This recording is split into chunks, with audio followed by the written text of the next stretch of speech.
Hello everyone, I hope आप सभी लोग बहुत अच्छे होंगे और उतने ही बेहतर तरीकों से आप सभी लोगों ने अपनी पढ़ाई स्टार्ट कर दी होंगे। तो भाई हम क्लास 12th की बायोलॉजी स्टार्ट करने जा रहे हैं, जो कि मेरे लिए तो फर्स्ट एक्सपीरियंस। मैं पूरी कोशिश करूंगा कि आपको इजी वे पे आसान तरीके से समझा सकूं, जो कि नोट के पॉइंट ऑफ व्यू है। तो हम लोग वन बाय वन सभी चैप्टर्स देखने वाले हैं। तो बट ये स्टार्ट है। स्टार्टिंग में आप लोग जितनी सपोर्ट दिखाओगे, चैनल पर जितनी इंटरेस्ट दिखाओगे, वैसे ही वीडियो वन बाय वन हम ऑल सब्जेक्ट की लाने की कोशिश आप लोगों के लिए ज़रूर करेंगे, ठीक है। तो भाई चलो हम कोशिश करते हैं कि आपको बेटर वे पे समझा सके। हमारी ये फर्स्ट प्रयास है कि कहा जाए तो मेरा बायोलॉजी में एक्सपीरियंस नहीं रहा है। ये फर्स्ट वीडियो है आप लोगों के लिए भी और मेरे लिए भी। देखते हैं कि कितनी मज़ेदार होती, कितनी अच्छी होती, कितनी ख़राब होती, सभी चीज़ों को देखते हैं, ठीक है। क्लास 12th बायोलॉजी चैप्टर 1 देख रहे हैं, जिसमें क्या है, हम जीवों का जनन है, ठीक है। अगर मैं जीवों की जनन की बात करूं तो आप लोगों को एक चीज़ समझना पड़ेगा, क्या जीवन अवधि क्या होती है ना, लाइफ पीरियड। जैसे कि हर किसी का एक लाइफ ड्यूरेशन होता है ना, कि कोई 50 साल जी रहे हैं, कोई 60 साल जी रहे हैं। पहले के लोग क्या होते थे, 100 100 साल जीते। तो उस तरीके से एक जीवन अवधि क्या होती है, इसको समझते हुए चलते हैं। तो किसी जीव का उनके जन्म से लेकर उसकी प्राकृतिक मृत्यु तक का समय को, मतलब वो जन्म लिया, जन्म के बाद उसकी प्राकृतिक मृत्यु, ऐसा नहीं कि वो एक्सीडेंट हो रहा है तो फिर मर रहा है, उसको हम लोग उसके जीवन काल नहीं बोलेंगे। एक प्राकृतिक मृत्यु मतलब एक अपनी पूरी लाइफ जीने के बाद जब उसकी मृत्यु होती है, जैसे कि हमारे प्राकृतिक जन्म होती है ना, सिमिलरली हम उसकी प्राकृतिक मृत्यु मतलब अपने आप से उनकी फाइनल डेथ होती है, तो उसको ही क्या कहते हैं हम लोग, जीवन काल कहते हैं। तो एक चीज़ और समझते हुए चलेंगे कि प्रत्येक जीव का जीवन काल जो है अलग अलग होता है। जैसे मनुष्य एक जीव है ना। मनुष्य का पहले क्या किया जाता था, 90 से 100 माना जाता था। और अभी की बात करें तो 70 से 75 साल एक एवरेज इतना माना जाता है ना। हो सकता है कुछ दिनों में हम जिस तरीके से एक्टिविटीज़ कर रहे हैं, पेड़ों को काट रहे हैं, या हम अलग अलग प्रकार की खाना खाते हैं ना, विभिन्न प्रकार के केमिकल्स यूज करते हैं, तो ये तो ऐसा हो जाएगा कि 60 से 65 हो सकता है ना, बहुत जल्द इस तरीके से होगा। बट अभी की हमारा बात करें तो ये 70 से 75 साल हमारा क्या है, जीवन काल है, ठीक है। इसी प्रकार अलग अलग जीवों का जीवन काल अलग अलग होता है, जो कि 1 मार्क्स में भी पूछे जा सकते हैं, इसलिए आप सभी को नोट करते हुए चलेंगे। जैसे कि कुछ जंतुओं के हम लोग जीवन काल के बारे में देख लेते हैं। जैसे हाथी की बात करें तो बच्चों, हाथी की होती है 65 से 70।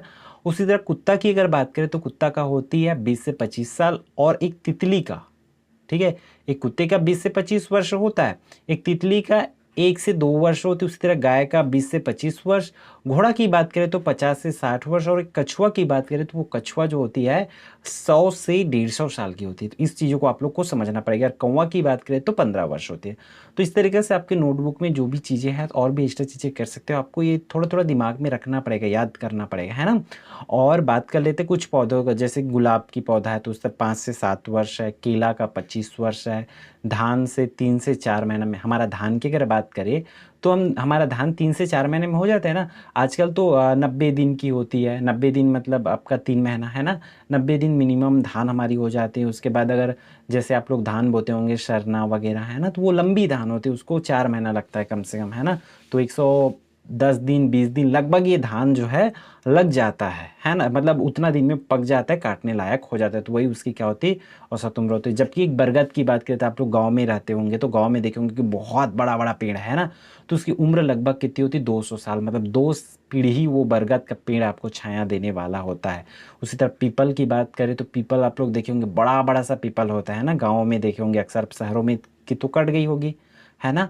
तो गांव में अक्सर ही देखने को मिल जाती है बहुत पुरानी पीपल, जिसका उम्र कितना होता है, 15 वर्ष। मतलब सीधा सीधा सोचो तो 15 पीढ़ी चला जाएगा उस पीपल के पेड़ में, है ना।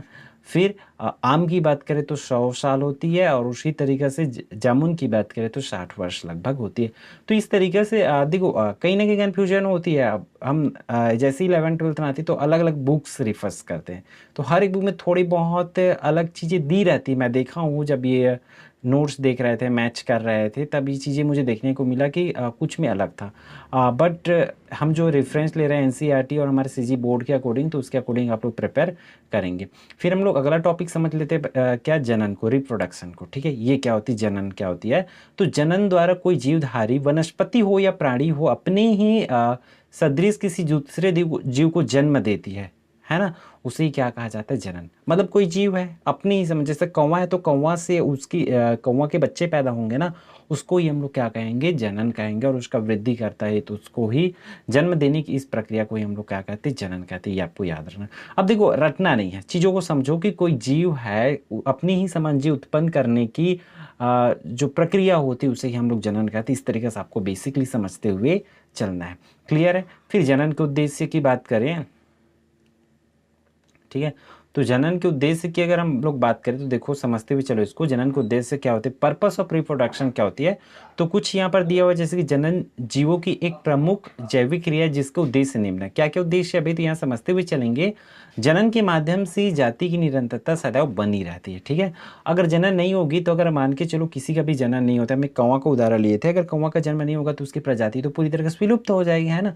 तो अगर जनन की प्रक्रिया की वजह से उस जाति की क्या बनी रहती है, निरंतरता सदैव बनी रहती थी। ये पहला एकदम रटने वाली भी बात नहीं है, एक बार आप सुन लिए समझ लिया, अब उसको फिर अपने शब्दों में आप लिख सकते हो, ठीक है। उसी तरीके से जीव जनन करते हैं और अपने समान संतान उत्पन्न करते हैं, जिससे उनकी संख्या में वृद्धि होती है।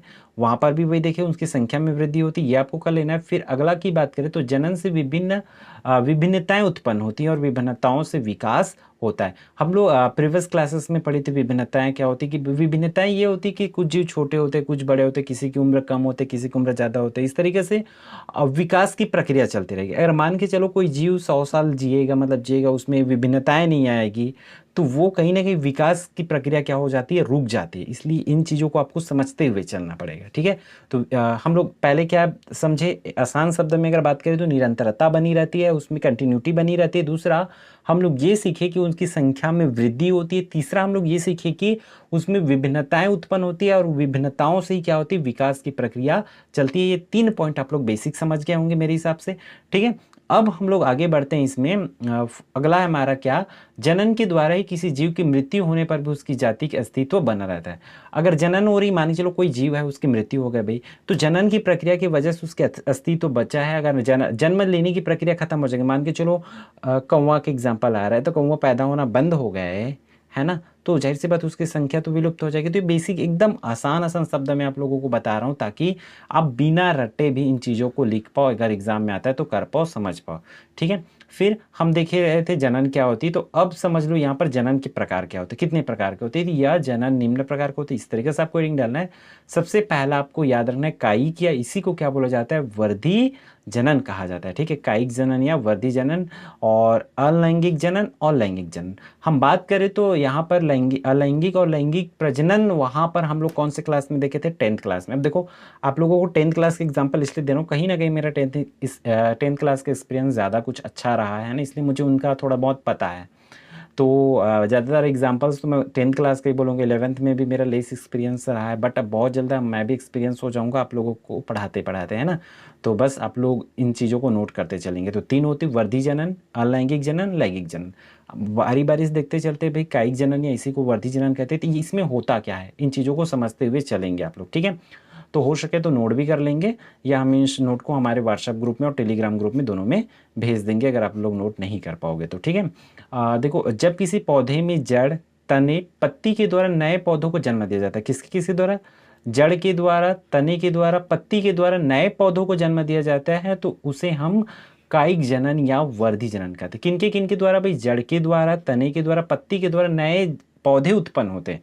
आप लोग देखे होंगे हम किसी के जड़ को लगा देते हैं तो उसे बन जाता है, या किसी के तने को ऐसे तोड़ के लाए लगा देते हैं, या किसी के पत्ती से मतलब जड़ी निकलने लग जाता है। तो इस तरीके से अगर उसके जड़ से, तना से और पत्ती के द्वारा नए पौधे का जन्म दिया जाता है, तब उसे हम लोग क्या कहते हैं, कायिक जनन या वर्धी जनन कहते हैं। क्लियर है। अब देखो और भी इसमें डिटेल पढ़ लेते हैं भाई, ताकि हमें कुछ और जानकारी मिल जाए। जैसे नए पौधे आकार व आनुवंशिक रूप से अपने मातृ पौधे के एकदम समान होते हैं।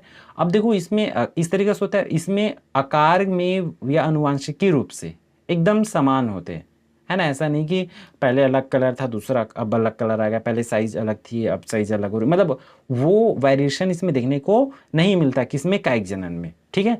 तो एक चीज याद रखेंगे, नए पौधे जो बनेगा उसके आकार में और आनुवंशिकी में क्या होती है, एकदम समान होती है भाई, ये याद रखेंगे। वह इनके गुण अपने मातृ पौधे के समान होते हैं। देखो आकार में, आनुवंशिकी में और इनके गुण क्या होते हैं, लगभग समान होते हैं। किसमें भाई, कायिक जनन में। आप लोग इस चीजों को याद रखेंगे, वर्धी जो प्रजनन होती है उसमें। फिर मातृ पौधे का वह भाग जो नए पौधों को बनाता है उसे कायिक प्रवर्धक कहते हैं। जो जड़, तना, पत्ती इनमें से कोई भी हो सकता है। क्लियर है? तो बहुत आसान भाषा में लिखा गया है कायिक जनन को, आप लोग समझ गए होंगे। ठीक है।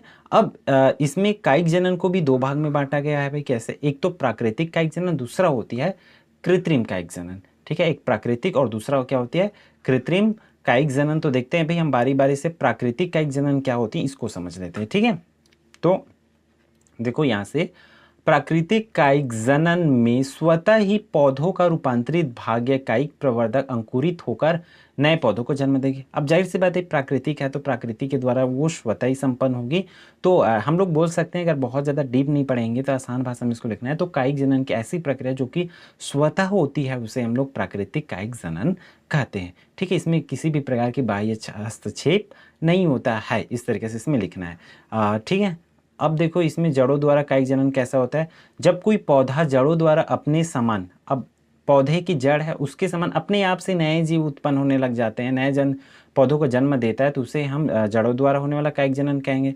ठीक है, जैसे एग्जाम्पल में किसमें होता है, परवल में कायिक जनन होता है, बोला जा रहा है। शकरकंद होती है। ठीक है, उसी तरह शतावर के पौधे में परवल, शकरकंद और शतावर, इन तीनों में होती है भाई।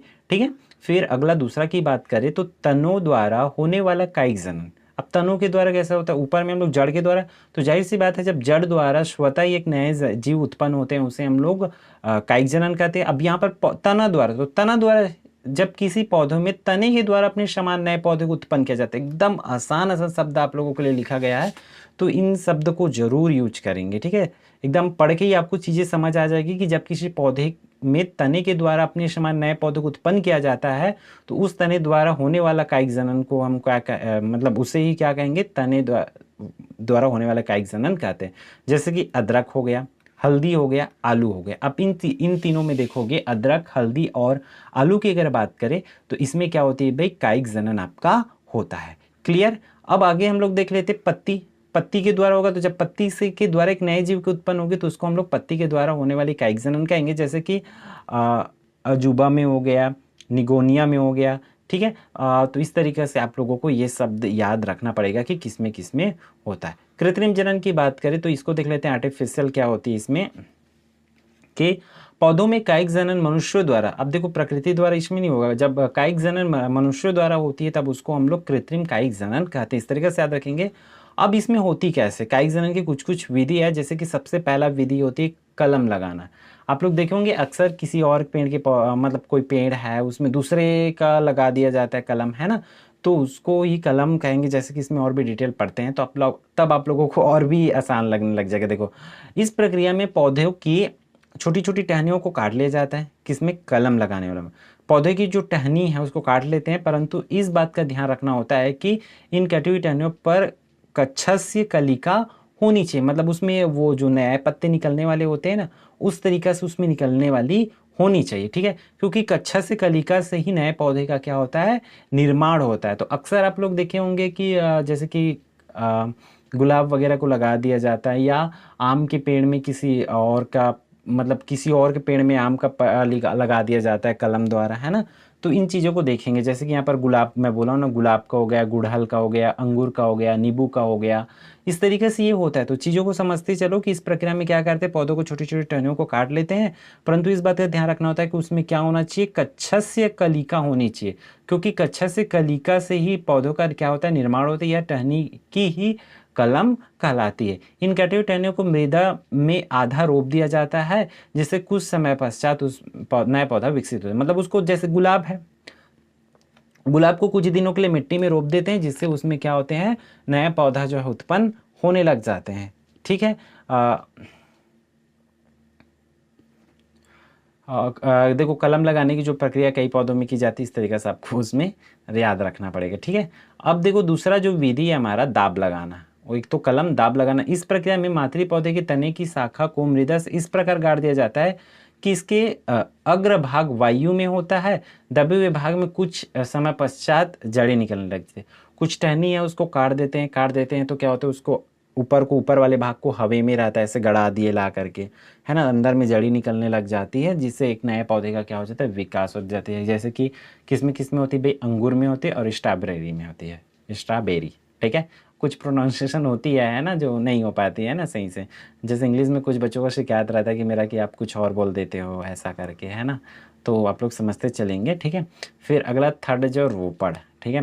रोपड़ की बात करो तो देखो, इस विधि द्वारा पौधों की उत्तम या उच्च किस्म की विकसित की जाती है। इसमें एक ही जाति के अच्छे किस्म वाले पौधों के की कलम को दूसरे सामान्य या निम्न किस्म वाले पौधों के स्कंद पर लगा दिया जाता है, ठीक है। तो एक तो होती है रोपड़ वाली विधि, और अगली होती है कौन सा, ये आई थिंक गुटी बांधना, है ना, गुटी बांधना विधि। तो इस विधि को भी बहुत ध्यान से करना पड़ेगा, ठीक है। अब देखो इसमें आप लोगों को थोड़ा वर्ड्स को पढ़ना पड़ेगा, जो बहुत आसान में लिखा गया है। इसको एक बार दो बार पढ़ोगे तो पूरी चीज़ों को आप लोग आराम से इसमें से समझ जाओगे, ठीक है। तो कोशिश ये करना है कि पूरी चीज़ों को पढ़ना है आपको। मैं भी कोशिश करूंगा कि 1 बाय 1 धीरे धीरे एक्सपीरियंस्ड हो जाऊं और इन चीज़ों को और भी बेहतर तरीके से आप लोगों को बता पाऊँ। तो देखो कलम लगाना का, और जैसे कि यहाँ दाब लगाना में उसको गड़ा दिए रहते हैं, ऐसा बोला था ना आप लोगों को। फिर ये ऊपर वाला हिस्सा वायु में रहता है, तो इससे क्या होता है, जड़ी निकलने लग जाता है इस तरीक़ा से।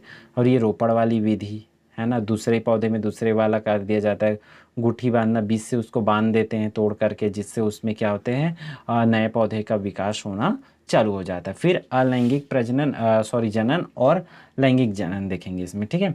तो देखो अलैंगिक जनन होती क्या है। तो अलैंगिक जनन की क्रिया से उत्पन्न संतान एकदम अपने जनक के समान ही होती है, एकदम अपने जनक के समान होते हैं, अर्थात अपने जनक का क्लोन होती है। इसमें जस्ट क्लोन होती है, किसमें, अलैंगिक जनन। इसलिए अलैंगिक जनन को एकल जीव जनन भी कहा जाता है। उसमें एकदम जस्ट कहा जाए तो same to same photocopy, clone जो बोलते हैं ना, वैसा जीव जस्ट उत्पन्न होते हैं, ठीक है। और अलैंगिक जनन की विधियाँ तो एक्चुअल में हम लोग क्लास 10 की अगर बात करें तो लैंगिक प्रजनन और अलैंगिक प्रजनन उसमें देखे, जिसमें एक में नर एवं मादा का सामूहिक रूप से होता है और एक में होता है सिर्फ मादा। तो आप लोग कमेंट करके जरूर बताएंगे कि प्रजनन की अगर बात करें तो किसमें नर एवं मादा दोनों सामूहिक रूप से योगदान होता है और सिर्फ मादा का योगदान रहता है किसमें। तो इसको कमेंट करके जरूर बताएंगे, ठीक है। अब अलैंगिक जनन की कुछ विधि है, तो इसको आपको देखो कि क्या क्या विधि है। द्विखंडन विधि, बीजाणु जनन, मुकुलन, मुकुलन हमने प्रीवियस क्लास में देखे थे, कलिका पुनरुद्भवन भी प्रीवियस क्लास में देखे थे, खंडी भवन। तो ये 6 आपका क्या है, अलैंगिक जनन की विधियां हैं। तो इसको 1 बाय 1 देख लेते हैं कि एक्चुअल में इसमें होता क्या है, ठीक है। अब देखो हम लोग का द्विविभाजन विधि या इसी को द्विखंडन विधि कहा जाता है। तो इसमें पढ़ते हैं, चलो। इस विधि में प्रायः जनन के समय जनक का शरीर 2 बराबर भागों में समसूत्री विभाजन द्वारा बंटकर 2 नए संतृप्त जीव का निर्माण करता है, ठीक है। द्विखंडन, जाहिर सी बात है इसमें द्विविभाजन होगा, नाम से स्पष्ट है, तो नाम से थोड़ा समझते चलेंगे। इसमें किसमें होता क्या, द्विविभाजन होता है। इस विधि में प्राय जनन के समय जनक का शरीर 2 बराबर भागों में क्या होते हैं, समसूत्री विभाजन में, मतलब 2 बराबर भागों में बढ़ जाते हैं और एक नए जीव का क्या करते हैं, निर्माण करते हैं। इसी को समद्विभाजन द्वारा अलैंगिक प्रजनन कहते हैं। यह एक प्राय क्या होती है, एक कोश की जीव होती है। जैसे कि इसके एग्जाम्पल्स भी दे रखे थे, एग्जाम्पल भी याद रखेंगे, अमीबा और युगलिना में। क्लियर है आप लोगों को। फिर हम लोग आगे बढ़ते हैं भाई, नेक्स्ट देख लेते हैं कि बीजाणु जनन क्या होती हैं। तो ठीक है, इसको भी देखते हैं भी क्या होती हैं। इस विधि में इस विधि द्वारा जनन के समय जीवों की कोशिका में या बाह्य भाग पर एक कोश की पतली भित्ति का युक्त संरचना का निर्माण होता है, जिसे बीजाणु कहते हैं। या बीजाणु कुछ समय बाद जनक कोशिकाएं या पौधे से अलग होकर विभिन्न स्थानों पर फैलकर नए जीव का निर्माण करती हैं। अब देखो एक बार और पढ़ोगे तो आराम से चीज़ समझ आ जाएगी इसको, कि इस विधि में क्या करते हैं, जनन के समय जीवों की जो कोशिका में या बाह्य भाग पर एक कोशिका भित्ति आ जाती है। देखो जनन के समय ही इसमें एक्चुअल में होती क्या है, जनन के समय कोशिका में या कोशिका के बाहरी भाग में एक कोशिका भित्ति बन जाती है। तो जो कोशिका भित्ति हो जाती है, जो जिसे हम लोग क्या कहते हैं, बीजाणु कहते हैं। यह बीजाणु कुछ समय बाद जनन कोशिका या पौधों से अलग होकर के ये मतलब ये क्या होते हैं, जनक कोशिका या पौधों से अलग हो जाते हैं और विभिन्न स्थानों पर फैल करके क्या करते हैं, नए जीवाणु को उत्पन्न करते हैं। जैसे कि कौन कौन सा भाई नए जीवाणु को उत्पन्न करते हैं, लाइक हम लोग बोल सकते हैं क्या लिखा है, क्लैमिडोमोनास शैवाल, है ना, पेनिसिलियस कवक, इस तरीके से ये जो सवाल होते हैं उसी के बारे में इसमें बात हो रही है। क्लियर है? तो इन चीज़ों को आप लोग समझते चलेंगे। ठीक, तो इन चीज़ों को बस याद रखेंगे आप लोग। फिर हमारा चलते हैं मुकुलन। मुकुलन में क्या होती है, इस प्रकार का विभाजन इष्ट में पाया जाता है। ठीक है, मुकुलन इष्ट में पाया जाता है। इस विधि में इष्ट कोशिका में बाह्य भाग पर जनन के समय सूक्ष्म गोलाकार कई संरचनाएं बनती है, जिसे मुकुल कहते हैं। ठीक है, या मुकुल इष्ट में अलग होकर अनुकूल समय आने पर एक नए इष्ट में क्या होती है, बदल जाते हैं। एक्चुअल में समझने की कोशिश करो इसको, एक बार में नहीं आएगी, बट उतनी भी मुश्किल इसमें शब्द नहीं लिखा है कि आपको ना आए। तो कोशिश करो कि इसको बार बार पढ़ो, नोट करके रखो, है ना, तो इसको ये आते जाएगा। ठीक है, इस प्रकार का विभाजन किस में पाया जाता है, इष्ट में पाया जाता है करके आपको लोग लिखोगे। फिर इस विधि में इष्ट कोशिका में, इस विधि में एक्चुअल में होता क्या है, जो इष्ट कोशिका होता है तो उसके बाहरी भाग में कुछ जैसे इष्ट कोशिका है तो उसके बाहरी भाग में क्या बनती है, गोलाकार संरचना बनती जाती है। ठीक है, जिस उस गोलाकार संरचना को ही हम लोग क्या कहते हैं, फिर उस गोलाकार संरचना को क्या नाम दे देते हैं, मुकुल कहते हैं। और यही मुकुल क्या होता है, फिर इष्ट बनने लग जाता है। ठीक है, इस प्रकार नए जीव क्या होते हैं, उत्पन्न होते हैं, इसमें लिखना है। फिर अगला देख लेते हैं, चौथा की अगर बात करें तो चौथा क्या हो जाएगा भाई, आप लोग की स्क्रीन पर है कलिका। ठीक है, जब किसी पौधे में पत्ती या तने के अग्र भाग पर बहुकोश की हरे रंग की गोलाकार संरचनाएं बनती है तो उसे हम लोग कलिका कहते हैं। और यही कलिका मातृ पौधे से अलग होकर अनुकूल समय आने पर नए पौधे के रूप में क्या होते हैं, बदल जाते हैं, जैसे कि फ्लोनेरिया पौधे में। अब कलिका मेरी सबसे बहुत आसान है, इसको समझ जाओगे। फिर खंडी भवन। ठीक है, इस विधि में बहुकोश की जनन जंतु का शरीर 2 या अधिक खंडों में क्या होता है, स्वतः टूट जाता है। ठीक है, उसके शरीर ही टूट जाता है।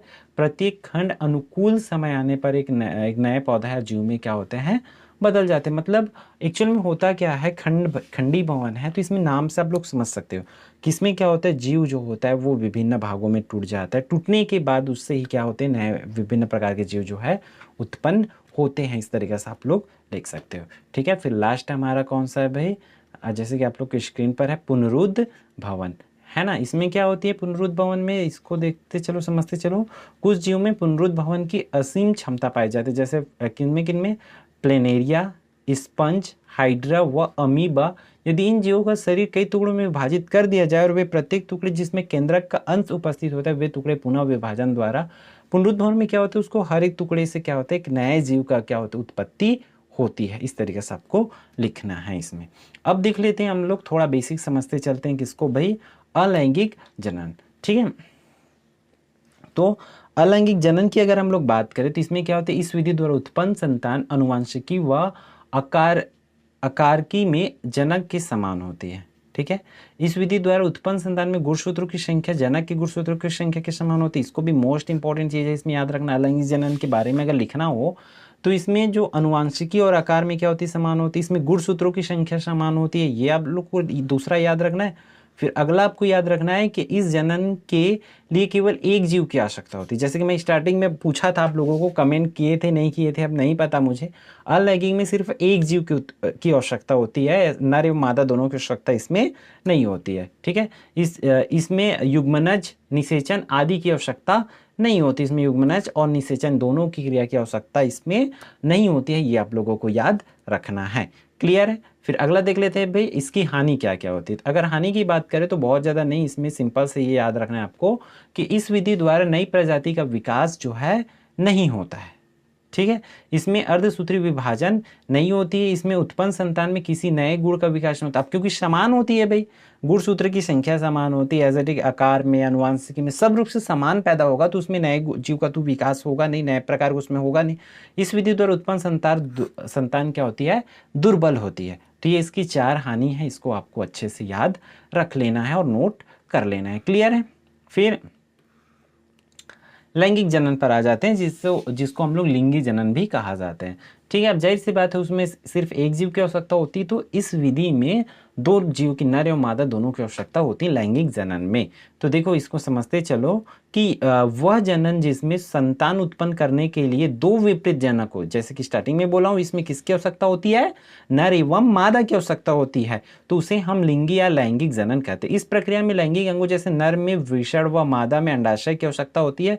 यह एक जटिल प्रक्रिया होती है जो कि प्रायः उच्च श्रेणी के जीवों में क्या होती है, पाया जाता है। ठीक है। लैंगिक जनन में होने वाली घटनाएं, तो इसमें क्या क्या होती है भाई, देखो निषेचन पूर्व घटना, निषेचन होती है, निषेचन के बाद घटना, तो अलग अलग हम देखते हैं, 1 बाय 1 पढ़ते हैं सबको कि क्या होती है। निषेचन पूर्व घटना की बात करें तो लैंगिक जनन में नर एवं मादा युग्मकों के मिलने से पहले होने वाली घटनाओं को निषेचन से पूर्व होने वाली घटनाएं कहते हैं। ठीक है, जो कि इस प्रकार है, क्या क्या, युग्मन युग्मनज घटना है ना, युग्मन घटना। तो जनन, इसमें देखो दूसरा होती है युग्मक स्थानांतरण, एक युग्मक जनन, एक युग्मक स्थानांतरण। तो 1 बाय 1 इसको भी समझते चलो। युग्मक जनन की प्रक्रिया में नर जननांग में नर युग्मक का निर्माण होता है तथा मादा जननांग में मादा युग्मक का क्या होती है, निर्माण होती है। युग्मक सदैव क्या होते हैं, अगुणित होते हैं और इनके निर्माण जनन कोशिका में अर्धसूत्री विभाजन के फलस्वरूप होता है। ये युग्मक प्राय जनन कोशिका होती है जिसके संयोजन में युग्मनज का निर्माण होता है। अब देखो कुछ चीज़ें हैं ना, एज अ मैं नॉन एक्सपीरियंस बहुत डीपली इस चीज़ों को नहीं बता पाऊंगा, है ना। आप लोगों का डिमांड था कि कहीं ना कहीं हमें कम से कम एक नोट प्रोवाइड करा दे, तो इसलिए वीडियो बनाया जा रहा है। तो आप लोग इन चीज़ों को बहुत बारीकी से पढ़ोगे, एक एक बार, दो दो बार, तो क्योंकि आसान शब्द में लिखा गया है जहाँ से मुझे नोट मिला है ना, तो इसको बहुत अच्छे से ध्यान से आप लोगों को करना है कि क्या इसमें हो सकता है करके। बहुत बड़ी नहीं है ये, है ना। तो भाई आप लोग निरंतर चैनल पर बने रहो, डेली वीडियोस देखो, अपने दोस्तों के साथ शेयर करो, तो फिर डेफिनेटली मैं धीरे धीरे एक्सपीरियंस हो जाऊंगा। और डेफिनेटली आपको जैसे क्लास 10th की स्ट्रेटजी वीडियो प्रोवाइड कराता हूँ, A to Z उसको ब्लूप्रिंट का नॉलेज जैसे रखता हूँ कि कौन से पोर्शन से क्वेश्चंस आएगा, मतलब आएगा बोलता हूँ, सेम डेफिनेटली एक बार ये इसको मैं करा लूँगा तो आप लोगों के लिए बोर्ड एग्जाम आते आते तक मैं भी एक्सपीरियंस हो जाऊंगा और आपको बेटर इस चैनल के माध्यम से दूंगा, ये मेरी गारंटी है। ठीक है, क्योंकि बहुत जल्द मैं चीज़ों को समझ जाऊंगा कि किस लेवल की क्वेश्चंस आती है, कैसे आती है। मैं धीरे धीरे एनालिसिस के पॉइंट ऑफ व्यू से वो मेहनत जरूर करूंगा आप लोगों के लिए और आप लोगों को बेस्ट जरूर दूंगा। तो इसलिए निरंतर चैनल पर बने रहो, डेफिनेटली आप चैनल सब्सक्राइब करके रखो और अपने दोस्तों को भी सब्सक्राइब करने जरूर बोलिए। ठीक है, तो इस वीडियो में इतना ही, फिर हम मिलते हैं आने वाले इंपॉर्टेंट वीडियो में।